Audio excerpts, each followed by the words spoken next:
വെജിറ്റേറിയനും non വെജിറ്റേറിയനുമായിട്ടുള്ളവർ നിരവധിയാണ്. ഒരു ഹോട്ടലിൽ പോയാൽ ഈ രണ്ട് ഓപ്ഷനും അവിടെ കാണും. എന്നാൽ ലോകത്ത് തന്നെ മാംസാഹാരം നിരോധിച്ച ഒരു സ്ഥലത്തെക്കുറിച്ച് കേട്ടിട്ടുണ്ടോ? വേറെ എവിടെയുമല്ല, ഇന്ത്യയിൽ തന്നെയാണ് ഈ നഗരമുള്ളത്.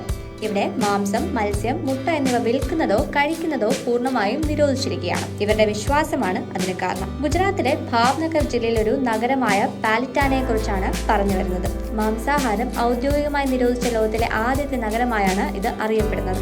ക്ഷേത്രങ്ങളുടെ നഗരമെന്നും ഇതിനെ അറിയപ്പെടാറുണ്ട്. 900 വർഷങ്ങൾക്ക് മുൻപ് പണിത ജൈന ക്ഷേത്രങ്ങളാണ് ഇവിടെ കൂടുതൽ. അതിനാൽ ഈ നഗരത്തെ ഏറ്റവും പുണ്യമായ ജൈന തീർത്ഥാടന കേന്ദ്രങ്ങളിലൊന്നായി കണക്കാക്കുന്നു. നഗരത്തിൽ മൃഗങ്ങളെ കൊല്ലുന്നതും മാംസം വിൽക്കുന്നതും അവസാനിപ്പിക്കണമെന്നാവശ്യപ്പെട്ട് 200ഓളം ജൈന സന്യാസിമാർ 2014 ഇവിടെ നിരാഹാര സമരം നടത്തി. തുടർന്നാണ് മാംസാഹാരത്തിന് ഇവിടെ നിരോധനം ഏർപ്പെടുത്തിയത്. സന്യാസിമാരുടെ സമരം ശ്രദ്ധയിൽപ്പെട്ട സർക്കാരാണ് നിരോധനം ഏർപ്പെടുത്തിയത്. മാംസം മാത്രമല്ല, ഉള്ളി, വെളുത്തുള്ളി, ഉരുളക്കിഴങ്ങ് തുടങ്ങിയ പച്ചക്കറികളും ഇവിടെ ഭക്ഷണത്തിൽ ഉൾപ്പെടുത്താറില്ല. ഇവിടെ പല ജൈനമതക്കാരും പാലും പാലുൽപ്പന്നങ്ങളും ഉപയോഗിക്കാറില്ല എന്നും റിപ്പോർട്ടുണ്ട്.